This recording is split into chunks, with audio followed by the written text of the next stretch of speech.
Hey everyone, and welcome to Screams After Midnight. I am Peter, that is Tim.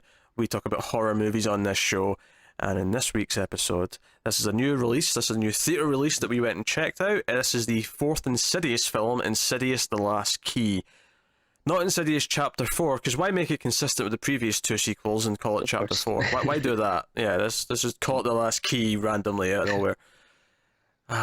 And thinking about it, there wasn't even like a whole plot point about a last key. I mean, there was keys in it, but there was no last key, and that doesn't matter. Anyway, so we'll start spoiler free. I have a lot to say about that, but yeah. We'll start spoiler free as we always do, especially since it's a new film, and then we'll warn you before we go into spoilers. I think it's worth just mentioning briefly. It's been a long time since we spoke about the Insidious films, but we loved the first one, and we enjoyed the other two sequels to varying degrees. So we're fans of the franchise. Yeah, and actually, I mean, the more I think about it, the third one actually might be my favorite. I really, really like the third one. Like I like it more than two. I like it more than two. I'll give you that. I don't think I like it more than one though. Yeah, I mean, I would say the first three are all really solid, and honestly, the differences between them are probably like, just like slight degrees. Like it's not like, oh, like one's a 10 and then two's like an 8 or anything. Like I'd say they're all pretty similar. Like. Are you saying they're all tens, Tim? That's a bold claim. Not saying they're all tens, but I'm saying like they're all like pretty good, and there wasn't like a steep drop off. Like even the I wouldn't say steep. I would say the second one is definitely the most troubled in that it kind of like, because the third movie still works on its own, whereas two, if you've not seen the first film, that second movie is a complete just continuity mess where you don't understand anything because you've not seen the first one. But no. So we were fans of the series. We've liked all three of them to varying degrees. Get into this one. So we have a different director again, Leigh Whannell, who's written all the films, wrote and directed the third one. For whatever reason he's not directed this. I assume he's maybe working on something else, but that said, he's in the film, so it's not like he's an actor in it as well, so it's not like he completely was offset or anything like that. But so this one actually picks off after the third one, because if you remember, the third one was a prequel to the first two movies, and it was kind of how Elise, or Ghost Hunter Psychic, meets up with Specs and Tucker, the two guys she works with, and it was them dealing with this case with the teenage girl who was in the car accident and all these other things. And then we end kind of there. There was a little bit of a cliffhanger at the end of the third one, but we actually pick off at this part of the timeline where it's maybe a few months later or something like that, but they've been working together for a while. But there's flashbacks to Elise's childhood and teenage years and how she sort of first got her powers and her family life, and the haunting that comes up is in her old childhood home, which is just down the hill from a prison, because the house is for people who work at the prison. So her dad was a prison guard of some kind. So that is kind of where the most of the film's set, and it's very personal for her. She's definitely the main character in this one, which is a little bit different from the rest. I feel like the rest, it's all about whoever's been haunted, and then she's like this person who comes in to help. Whereas here, she is the protagonist. She is the main character. So it's kind of her thing. And I guess we need to kind of spoil one or two details from previous films here just to think of this. But she did die in the first one, and she was kind of a bit of a cameo in the second one. But because of that, this kind of completes everything we could probably do with her. This completes her story. It sort of brings the loop back round. Because the end of the film kind of teases that we're leading into the first movie. So... That's kind of what we're doing, and there's a guy living in the house now. He's feeling weird things, stuff's going on, so he calls in Elise. She's hesitant to go at first, but she does go, and she goes with her two boys, and they deal with the haunting, and things progress from there. There's twists, there's turns, there's kind of a sharp left at one point halfway through the movie where things aren't exactly what they seem, and there's other things going on. So I'll ask the question, Tim. Yeah. Did you enjoy Insidious: The Last Key? So I actually saw this like a little bit ago. I saw it before you, so I had some more time to kind of sit and think about it. And when I left the theater, I was kind of like, that wasn't too bad. Like, it had some. This feels like it's going to a very bad place, but do continue. Well, like, it had some problems, but overall I was like, that part was cool, part was cool. And the more I've had to kind of sit down and think about it, the more I've been like, this kind of sucked. I think it's a huge missed opportunity because I think there was a lot of cool ideas. There was some really, really cool visuals and story element, and I just absolutely love Lynn Shaye's character Elise. I think she's super badass. I love seeing like this older tough woman like taking out these demons and stuff. But the story was so clunky. I feel like they just shot a whole bunch of stuff and then did not know how to put a coherent story together, because there's so many like shitty exposition-y info dump moments. There's just really abrupt turns, and literally like when it ended I was like, oh, that's the end, like, okay. Do you know, Tim, this is really funny because I saw you tweet out that you kind of liked it after you saw it. So I came into this thinking, I'm not even mentioning about how I feel yet. I'll reveal that in a moment. But I came into this thinking you are quite positive on it. So you're really swerving me here with all this negativity. I was not prepared for this. If we would have done it like the night of I saw it, I would have been like, yeah, it's pretty cool, another Insidious movie. But after thinking about it, well, it's kind of like, oof. Yeah, it's funny actually. I think the first thing I'll say is I'm almost relieved that you. I don't know if I'm necessarily quite as negative as you are, but I am relieved you're not as positive as you initially seemed. Yeah. Because I do think this is easily the weakest of the series. Without a doubt. Which is a shame, because I don't think it was terrible though. I still think it's a watchable movie, but there's a lot of things that make it lesser than the other three, and like you say, there's exposition dump moments. There's the entire emotional, like, the characters we're supposed to care about, the big sort of like why we're getting, I don't think this is a spoiler to say, in the third act she has to go into the further to possibly rescue someone, right? That's kind of the Insidious thing. That's what all the movies have been. When we get to that point in the movie, the characters that are involved, I don't feel like we actually spent enough time with them or set them up enough to actually care about them in an important way. And like you, I was shocked when it started, because this really sweet music started playing in when the resolution kind of started to like happen. And I'm like, wait, are we ending this? This is the end? Like, we're done? And I think part of the problem comes is that they wanted this twist halfway through where the initial thing that's happening turns out not to be kind of the end game, if you will. Yeah. And I think that hurt the development of the other characters, because I feel like had we had time to set up these other characters, her extended, because we knew her brother from the second movie. I think it may have even been in a scene in the first one, but we knew him mostly from the second movie because he kind of comes in to talk to because when she's gone, he comes in and talks to them in the second one. Was that her brother? Yeah, in the second one. Yeah, I thought it was just like I thought it was like a friend or something. Oh, you know what? I'm just to make sure I'm not insane. Okay. I'm going to click on the actor's name and just make sure he was in the other ones. I could be wrong, but I'm hoping you are, so I don't sound like a fool. When did the first one come out? 2011, I want to say 2010. You know what? I'll do a Control F. That's the quickest way of doing this. Right. So. Oh wait, no. Maybe it wasn't. Did they recast the role? Maybe. Did they recast? I thought that was her brother in the second one. I thought the guy in the second one was kind of like a colleague, maybe even like a potential love interest. This is my memory failing me. That's basically what this is. I'm going to go to the second movie. I'm going to sleuth this. Let's find out. Let's find out. I'll scroll down. See, if it was me that said this, you would just say, "Oh no, you're wrong," and I'd be like, "Oh, I guess I am," and then you'd make fun of me for the next 3 months. That's a dirty lie. Okay, you actually are right. Basically, oh, it feels good in my ears. I think I tried to actually say that they set all this up in the past movies by. See, I thought this was like a prequel thing. I thought, this is how her and her brother got connected again. Yeah. To be fair, I wouldn't put it past them doing something like that. It turns out what's actually happened is that this is an instance of me thinking all old dudes look the same, and assuming that was him in the second movie. All old white dudes, just all the same. That's basically what's happened here. So apologies, that's me. That's my bad. That's my bad. But anyway. But yeah, and to be fair though, if you're watching the movie and you don't understand that it's her brother at first, don't worry, because his dialogue is literally like, "Elise, I'm your brother. you know that you left me as kids. You know that like blah blah blah, and you know blah blah blah, and blah. It's like come on. The worst part of that whole thing for me, because the whole thing was very on the nose and dialogue heavy. I don't think the acting there was particularly great from him. Mm-hmm.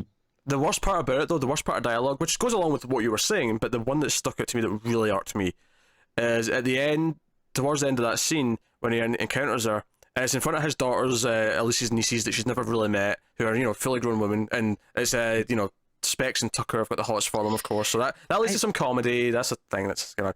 But I thought that was sorry, just real quick, I just want to touch on that. Like that seemed like really like weird to me, because I wasn't sure how old they were supposed to be, and I guess maybe it's one of those things that's hard with, like, you know, Hollywood, because sometimes you have like girls that age, but like they could be playing high school students, or they could be playing like, you know, like college graduates. I don't know.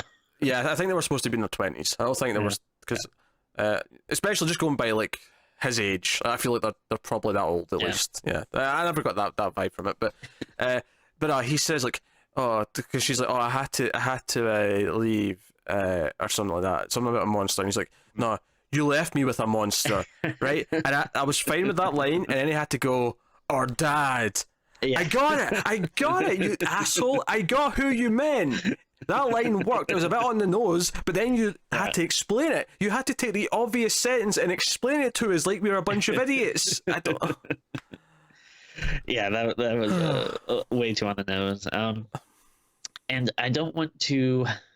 I'm gonna tread my words lightly, because, you know, I don't want to get too spoilery. But you mentioned earlier that, like, you know, this is probably the last movie we can really do, you know, with Elise.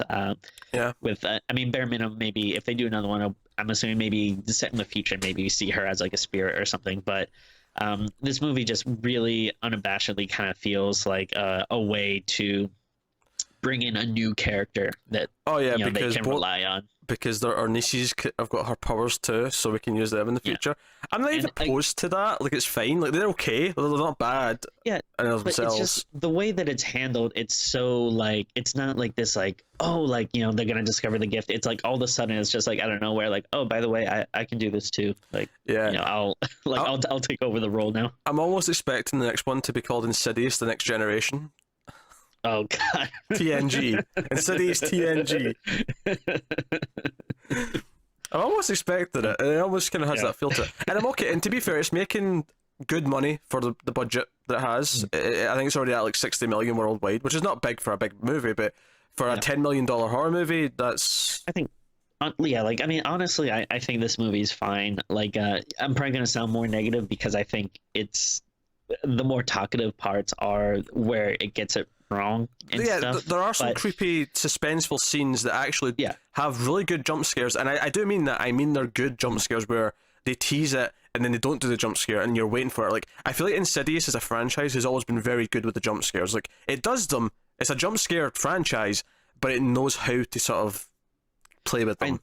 I think the big problem here, and one of the reasons why, you know, the first three movies are so good, is because it's they do a lot of things well. Like, it's not just, oh, they do scares well, but it's like, yeah, but they also do have good stories and good characters and stuff. The mythology is one of the big reasons why I love Insidious series. I love the whole idea of the father. I love where it goes in the second half of the first movie and everything that came from that.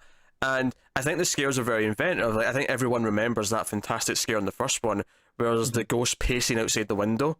And then it keeps going off the frame, keeps going back on, and then just in one time it just comes on and like into the front of the frame like that, and it's great. There's a couple of moments like that, and that's not as good as that, but there's a couple where, you know, Elise is like, you know, creeping around in the dark, and you'll see like a figure like sort of appear or behind her or something like that. But it always plays with the idea that it's like a trick of the light, and it's subtle enough that it's not, you know, it's not some big CG ghost or anything like that. It's just simple shapes, simple ideas, and that stuff works. The plot's just a lot weaker in this one, and I think they forced in extra characters suffer because they don't get the time, because we have this almost red herring plot for the first half of the movie.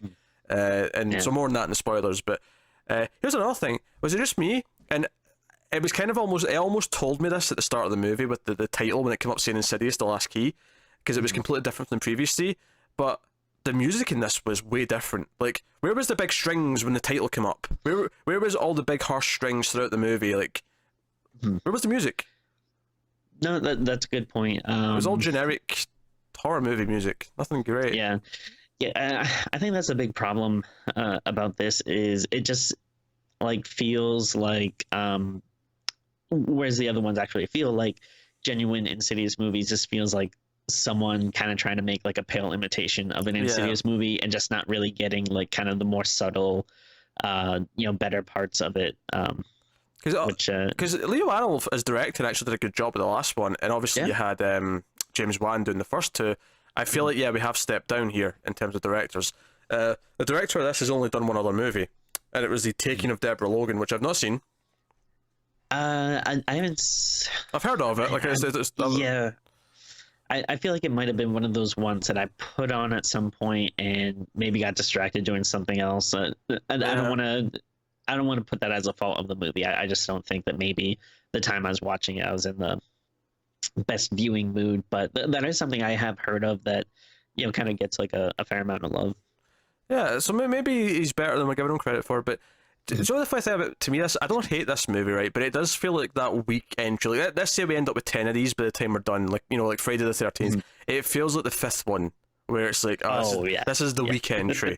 And hopefully we bounce back. Hopefully if we get a fifth Insidious, we get a good Insidious. And it's like, okay, so that's just kind of the weak. But it's not one that I would skip. Like, it's not bad enough that I have to skip it. There's stuff in it I like, but it's definitely the weak entry. It's definitely the one where, it's not quite as good. It feels a bit more heavy-handed and ham-fisted, and it's clunkier. The pacing's not as good. And honestly, the ending feels like, oh, that was the ending? Like, really? Yeah.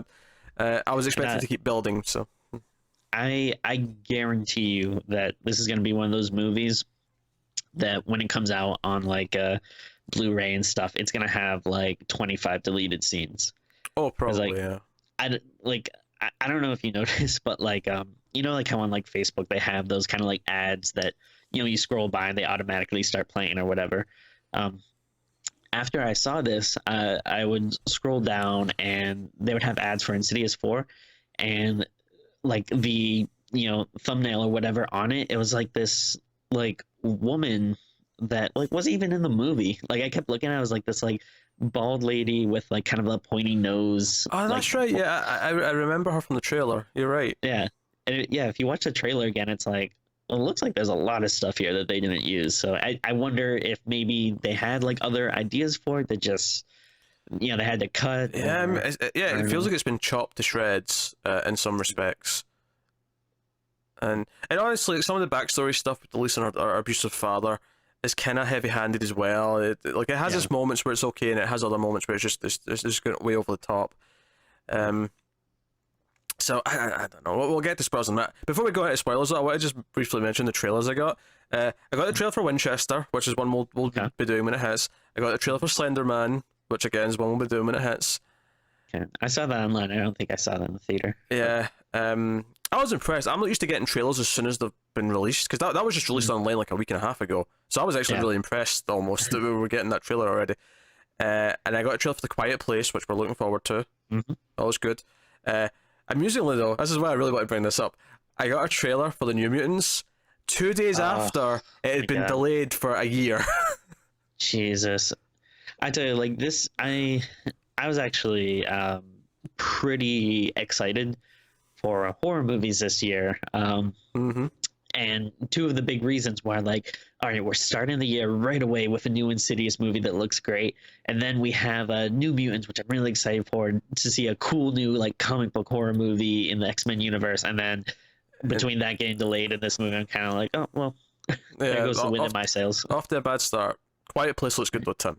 Faith in Quiet Place. I'm excited for that. Real quick, did you get a trailer for a movie called Truth or Dare? I did not, but I know of it because I was actually updating our schedule the other day, and I was looking through movies coming up, and I noticed it was coming out in like April or something like that. I'm kind of excited. I'm calling it right now, but I think this is going to be this year's Bye Bye Man. I think it looks so awful. It is a Blumhouse film because it popped up in an article because we started doing a movie news show because we had to go on Patreon, by the way. So thanks, patrons. But me and Carl did that, and there's some horror movie news. Blumhouse announced a bunch of dates, one of which suspiciously is a Friday the 13th in 2019. So So some rumours about... I mean, to be fair, Truth or Dare get moved to Friday the 13th, but we know what that is. But they've got a movie planned for September, Friday the 13th next year. And people are like, oh, could that be a reboot of, have Blumhouse got the rights to do Friday? Yeah, thanks. Please, dear God, please. But yeah, so I've not seen the trailer, Truth or Dare. But I seen it existed and I went, oh, I guess we'll be doing that. We'll watch it afterward. You're in a few months. Be excited. Oh, well, oh, God. So that's the thing. But yeah, so New Mutants has been delayed by 10 months till next year. They already had trailers out, they've been marketing it, and the scuttlebutt, they've not officially said anything, but the scuttlebutt is, the reason why it's been delayed is because, I mean, it tested okay, but they actually want to make it more of a horror movie, because they want to, like, try and make it, like, they want the Get Out success, and they looked at it and went, oh, this isn't scary enough, we're going to reshoot a lot of it. All right, well, if that's the reason, I guess it's kind of hard for me to be mad. If it's gonna be more horror, like, I guess I'm okay with it. Well, yes and no, but I feel like very rarely does this amount of reshoots lead to something good, even if the intentions are good. That's true, yeah. It usually ends up being a bit of a mess. So, but I mean, I don't know. We'll see. So yeah, so instead it's not because they want to just like insert a random like Captain America cameo. Or something. That'd be a weird thing in a horror movie, Timmy. But instead of doing that in 3 months, we'll be doing that now in about 11 months. Jesus Christ. So, all right. So we'll see that next February. Dear. That'll be our Valentine's movie. Next year. We'll come together over X-Men, Timmy. That's nice. So with that said, though, that's going to spoilers then for Insidious: The Last Key. So full spoilers, you have been warned. So we open with an extended flashback when Elise is a kid. I actually thought they did a good job casting the kid. Actually, I thought the kid was quite good. Yeah. She seemed like Elise, and they didn't do that. I know. Remember at the start of Insidious 2, they cast like the 20-something actress, and they dubbed like Lynn Shaye's voice over this younger actress, and it was so weird and off-putting. It was like, oh god, this looks stupid. What are you doing? Yeah, that's real bad. Not that they could get away with that with like a 10-year-old. That'd be weird. That'd be so silly. You hear this old woman's voice as this kid's speaking, but. And they set up this idea that her dad's a skeptic and hates that she thinks she can see ghosts and stuff, and her mum tries to like help her, and the dad's like this cruel asshole who locks her in the basement and all the rest of it. There's some good stuff in here, just in terms of scary stuff, like the kid, the brother with the whistle, which is set up early on, hiding in the sheets, all that stuff was not bad. The actual design of the villain in this, which is, I mean, ultimately, I have to complain that the villain is never really, like, it never really comes up what the villain is, or yeah, like in the other movies, we had a very clear idea of like what the like the creatures and stuff is. I guess maybe the first one was a little more like I think less so, but you still kind of. Well, I don't think we have to have a. I don't think we have to have an over-explain, because I actually hate it when they feel they need to over-explain what the ghost is or what the demon is. Like, I hate it in stuff like Lights Out and shit like that. But in the first movie, and the first two movies to an extent, the villain, you understood what the goal was. Like, she had this goal the entire time. And then in the second movie, they actually give us like a proper backstory for it. And the backstory was actually pretty cool and interesting. And then the villain in the third movie, you also get this cool like twists and turns and backstory.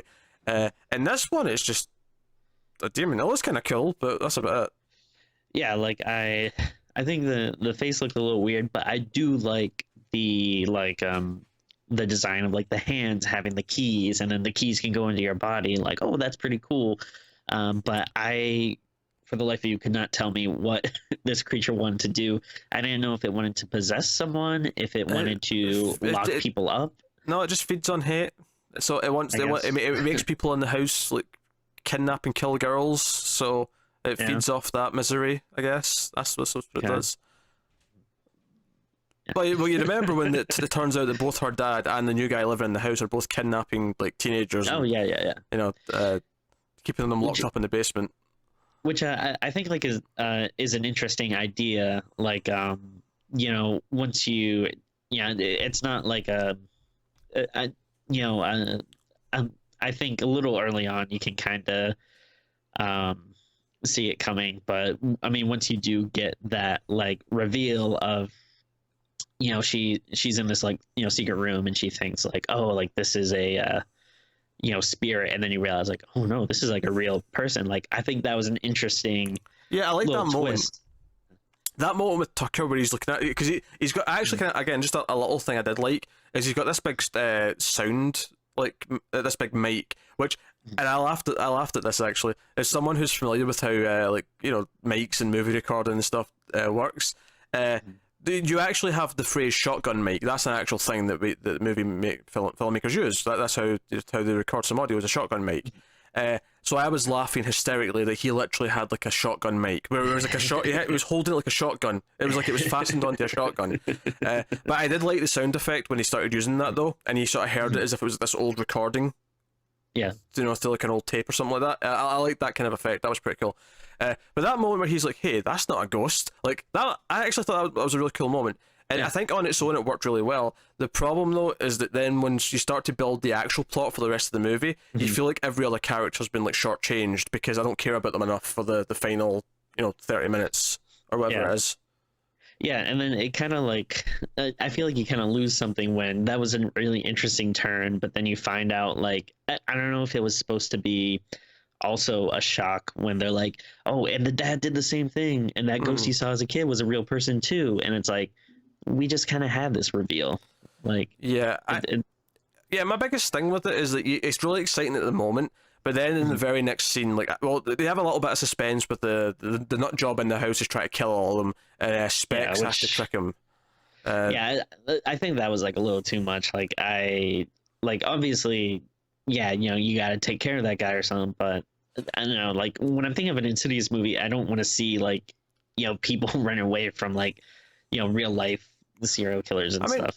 I'm not against that. My only problem with it is that it just got there too quickly. Like, they didn't build to it enough after we've had the reveal. He just showed up in the room with the gun. As soon as they found out that this was a real person, that he'd kidnapped someone, he immediately just appeared with a gun, and that was it. Like, there was no build to like, where is he? What's he doing? Like, what's going on? So that was the thing. But my bigger problem is though, is it's really exciting at the moment when you find out that she's actually a real person and it's not just a ghost in the basement. Okay, cool.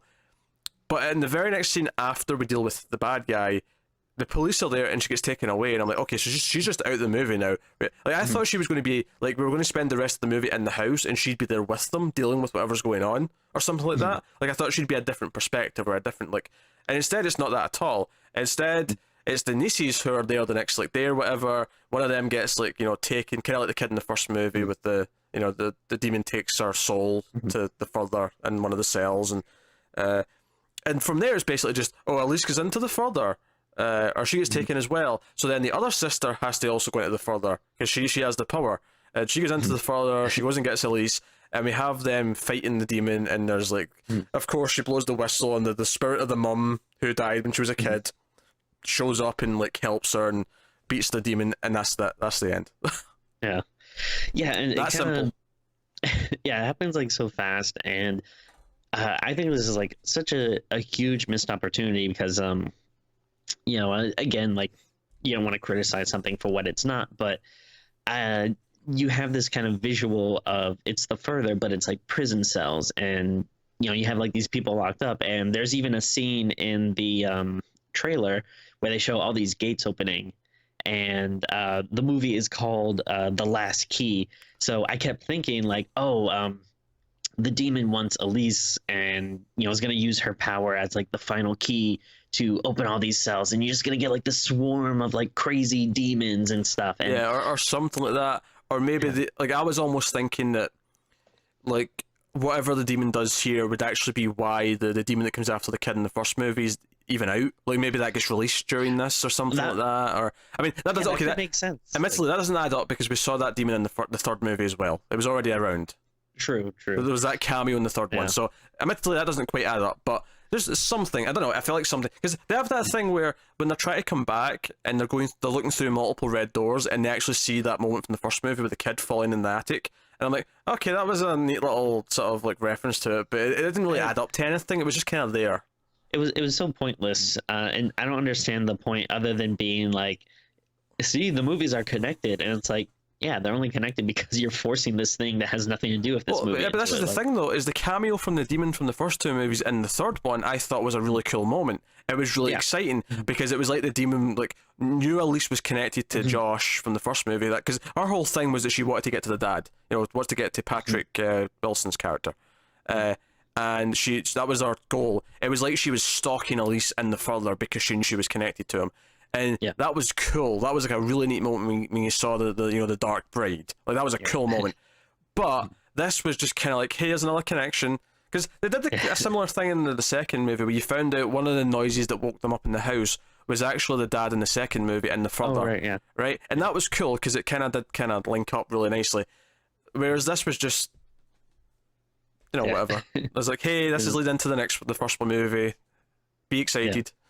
That was kind of it. I feel like there was so much potential here, and I have to actually go back and disagree with one thing you did say. I'm not particularly fond of the key fingers. I liked it. I don't know. As well as I think I know why you like it and why I don't. It was very Guillermo del Toro. Oh yeah, right. I can see that. It's a kind of like monster, little quirky thing that I just don't like. But I think like it's a cool idea and a cool visual. Like I can't really think of having seen something like that in another movie. And again, I think like it would have been a lot better if we had known like why exactly he's doing this. Like, I mean, in the moment, obviously, he's doing the one thing to, stop her from screaming and stuff, but kind of what's the larger goal there? Is that his way of like locking her spirit up? Is he trying to open something up inside of her so that he can get inside of her? Like, yeah. Like I say, in the first movie, you didn't know a whole lot about the I'll just call it the bride that's coming after him. But as the movie went on, you got the motivation more and more. You got that it was stalking the same person all of his life, and it was more interesting because of that. It felt like it was building to it. And then here, it just like it feels like I don't know what this demon wants, what its purpose is, other than the one line about it feeds off like hate and misery or fear, feeds off those things, and that's all it wants. Like, it was so thin compared to the other three movies in terms of either who it was or what the motivation of this thing was. And I think the big problem, too, is that, if it was just like a random demon or whatever, fine, but it has like a lot of potential. Like, I think, the idea of like a prison and then like a ghost prison, are really interesting ideas and something I want to see. But again, it's just, it's very incidental. Like it doesn't really, other than maybe you want to make a theme with like keys and being locked up, like there isn't really any reason for it needing to be this location or anything. Yeah, it doesn't really add up to anything in the sense that like it's important because it happens to be in Elise's life, but that's about it. Like there's nothing that actually feels important otherwise, which it doesn't have to. Like it can be a complete standalone separate thing. That just happens to include the further, because that was kind of what the third movie was. It was completely take out the fact that it's the origin of Elise meeting the guys. It's the ghost story on its own was a standalone thing, and that was cool. That worked, and I feel like going forward for like a fifth movie, just go back to that. Have like a standalone thing. Focus on the victim of the haunting. I honestly, as much as I really like Elise, I do think the movie suffers a little bit by trying to make her the protagonist because she's never been that before. Yeah. She was always the help that came in. She's the person you call in for the thing. I felt like we had to care. Honestly, I do actually think the nieces should have been the main characters. We should have met them at the start of the movie, followed them, and sort of, or maybe intercut with them or something. But we should have really cared a lot more about them before we got to that last act. Yeah, I think especially if it seems like really painfully obvious that they're just trying to set them up as being the next stars of. Or when they kind of spin off the franchise of, having them be the leads, or at least involved in some capacity. So if you can do that, just like go all in and don't just like randomly introduce them, like a third or something of the way into the movie. Make all of a us sudden care. have them be a main character. Yeah, give them an arc, give them a story, and like I'm still okay with them being the new leads. Like in the next movie, like I say, start with whoever the victim is.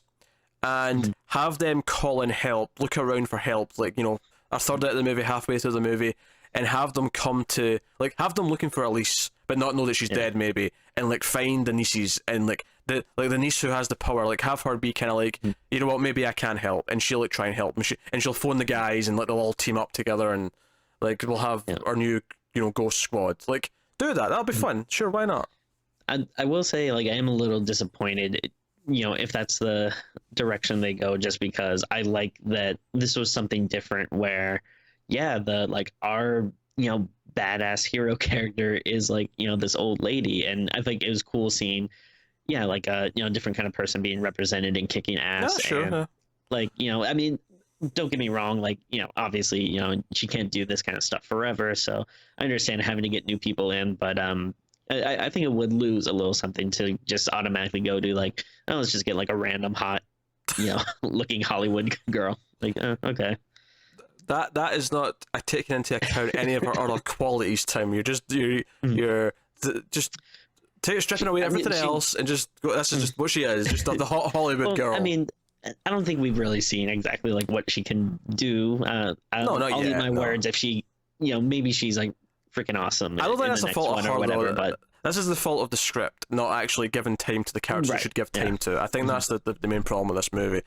Beyond just the director not using the similar music style, there's a few good scares, but that's kind of, and I do like the character. Like I actually like the comedy, like the whole thing with she's psychic, we're sidekick. Yeah, that's funny. Like Specs and Turner, I think are really funny. I like how like Turner is like obsessed with food. I like at the end when one of the nieces is in the hospital, and you think he's gonna like lean in and hit on her, but instead he's just like, "You're gonna eat that like Jello." Yeah, because he's jealous because Specs is making out with the other girl, and you think he's going to try and make a move, and it's like, you can almost think the sister's expecting him to. It's like, I'll be okay if he tries to make a move here, and instead he's like, "You gonna eat that?" Yeah. And she's just like, "Yeah, go ahead." Yeah, that stuff was good. Just another piece of like, I think it's super bad exposition that I just wanted to bring up is, after you have the flashback and then it's in the modern day, and you see like Elise gets a call asking her to come to her old house and stuff, and at first she's kind of like resistant, and then it just cuts to the scene with her, Specs and Turner at the table, and she just the biggest clunkiest like info dump where she just explains everything we just saw. Honestly, I thought that her little, like, not wanting to go and then wanting to go was really, just kind of weird. Like, there was not, like, I don't understand why she changed her mind. There was nothing to actually indicate why she changed her mind. It was just, I don't want to go. And then, like, one scene later, I'm going to go, and this is dangerous. I'm going alone. And then, Specs and Turner like, no, you're not going alone. We've paid for this van. Let's go. Or go start the van. Everything like that kind of happens, like, real quick. Like, it's...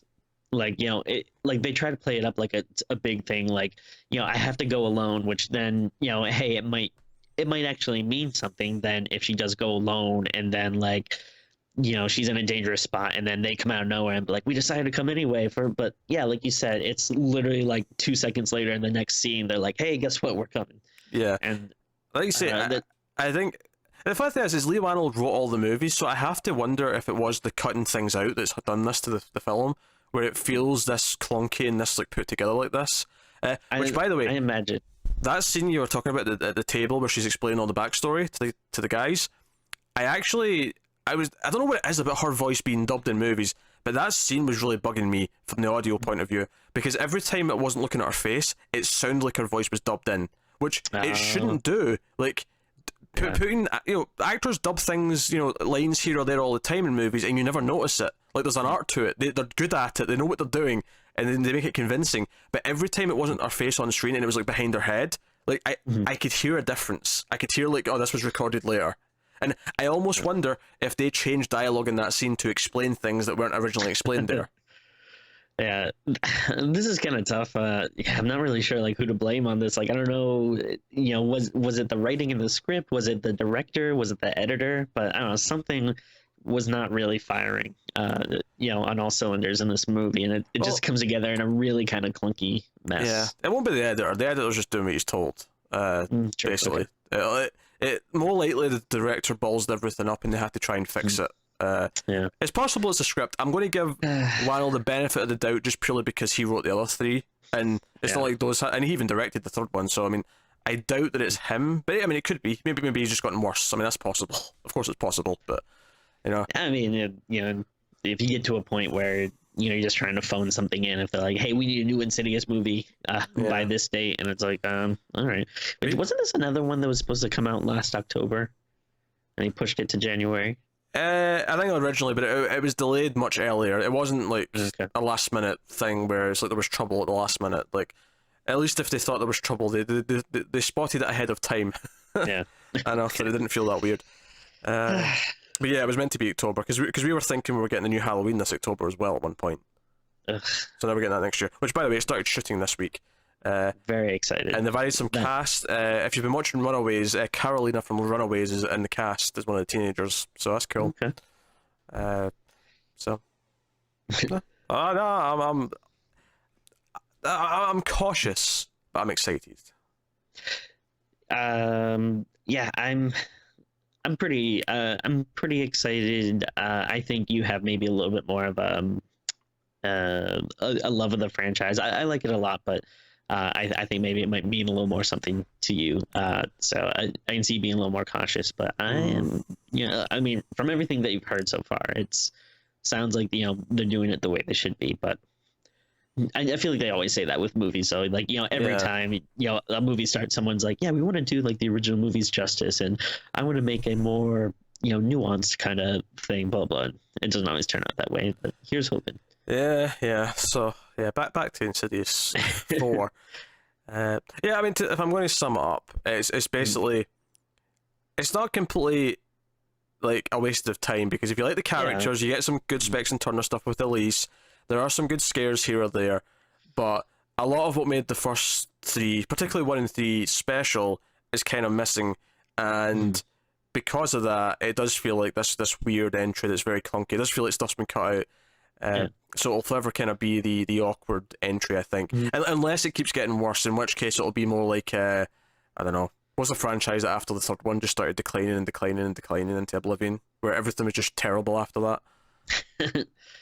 I want to say... I'd say Children of the Corn, but, I mean... I mean, I kind of want to say Phantasm, but... I only had 5, though, total. That's a bit different. I'm thinking something gets to 8 or 9 movies or more. Yeah. Hellraiser, maybe? Actually, I think... Yeah. I don't know, we'll find out soon, because we're going to have to start doing them. Because they dropped the bomb on us that they're releasing a new Hellraiser in February. We cannot watch the previous 9 in time for that. No. So the goal is just to get them all done sometime this year, so that when we get to the end of the year best of list, we've seen the new one to actually include it. That's the plan with Hellraiser. Because that's what we needed, more sequels to do this year. And you know what? I actually watched the trailer. I didn't think it looked that bad. I'm sure it's probably not that good, but maybe if I go in with low expectations, I'll be pleasantly surprised. We're kind of tangenting here, so I just want to bring it back real quick before I think we kind of do our ratings, but I don't want to be super negative, so just quickly pull out some things that I like. Again, that first reveal of the captive woman being alive, again, I thought that was pretty neat. Like you said, that opening scene had some creepy stuff. The kid appearing in the bunk bed was pretty cool. Speaking of scares, my favorite creepy moment was actually when Elise was in the basement, I think it was, and you saw like it was the coat behind her, but there was like a person like in silhouette behind her, and it felt like it was walking towards her. That was a really good creepy moment. And then I liked how when she turned around, it was just the coat. It was like, oh, that was a really well done kind of trick in the eye. That was really cool.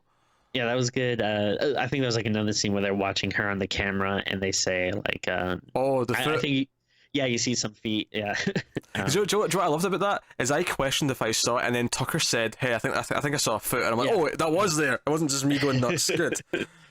And I like the suitcase scare when she's she finds that like vent or whatever. All the victims' like belongings that the dad killed over the years. Yeah.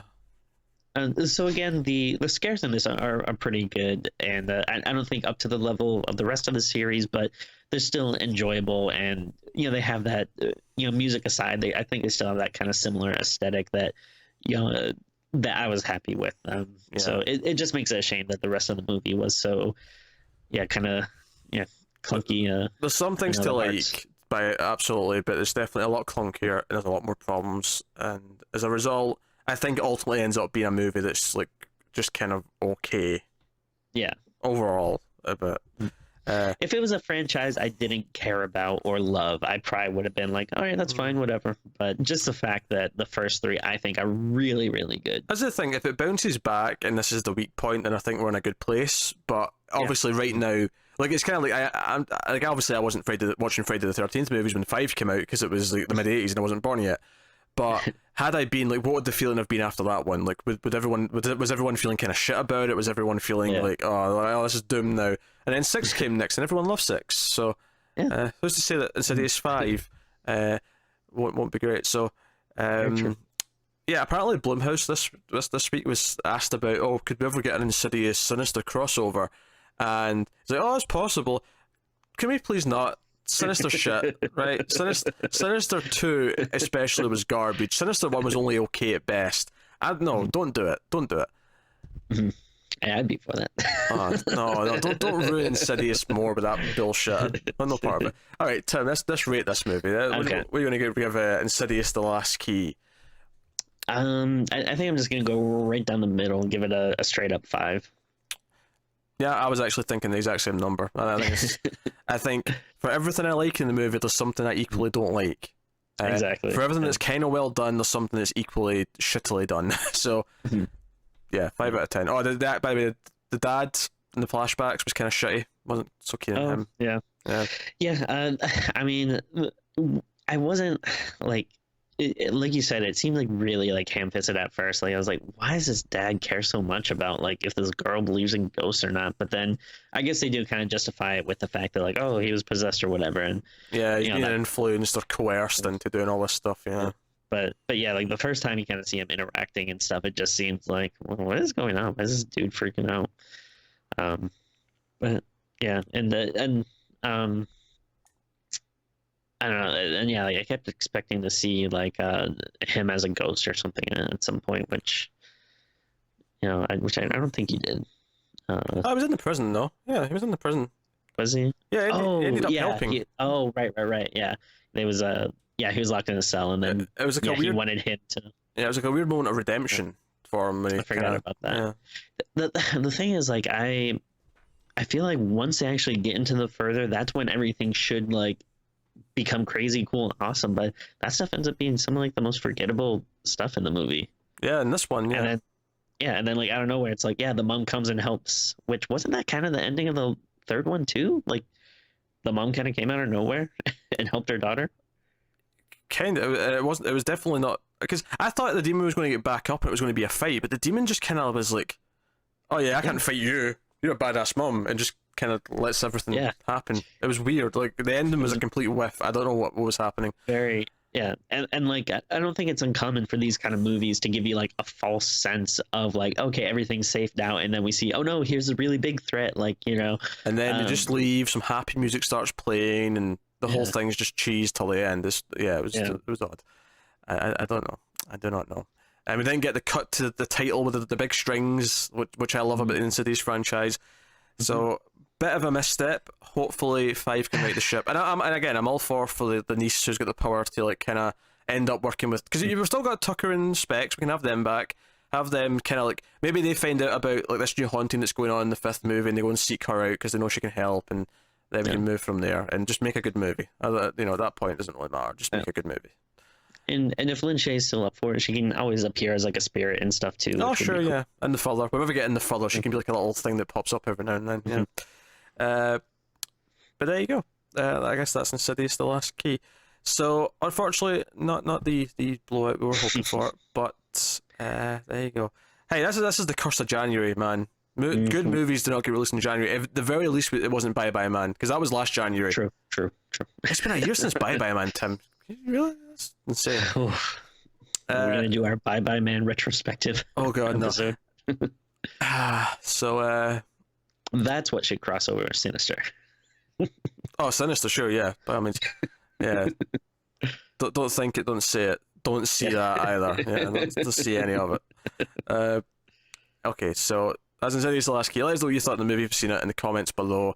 Like and subscribe, all the usual stuff. Get us on the Twitters at mailed_fuzz for updates and stuff like that. If you want to support the show and the channel, head over to patreon.com/mailoffuzztv. You can do that over there. And you can, of course, get a link to that in the description. There's some bonus stuff. You get the weekly sort of classic movie episodes a week early. The one that's going to go public for YouTube this coming week is Phantasm 3, so you can look forward to that. Patreon this coming week will get whatever the next movie is, which I believe is Hatchet, because they dropped that Hatchet 4's coming out early February, so you're getting like 3 Hatchet movies in a row, and then Hatchet 4, which is a new one, soon after. So apologies, I like to try and space out the sequels and stuff so it's not the same thing over and over again, but when they just drop a new movie on us like that, and we've not done any of the previous ones, things have to be done. So hopefully enjoy some Hatchet discussions. So that's what's coming up over the next little while on streams. There's also a new horror movie from Netflix launching in a week or so. We'll be covering that too, so you can look forward to all that stuff. But that's us. So once again, thank you very much for watching or listening. We always appreciate it. Keep watching scary movies, guys, and we'll see you next time.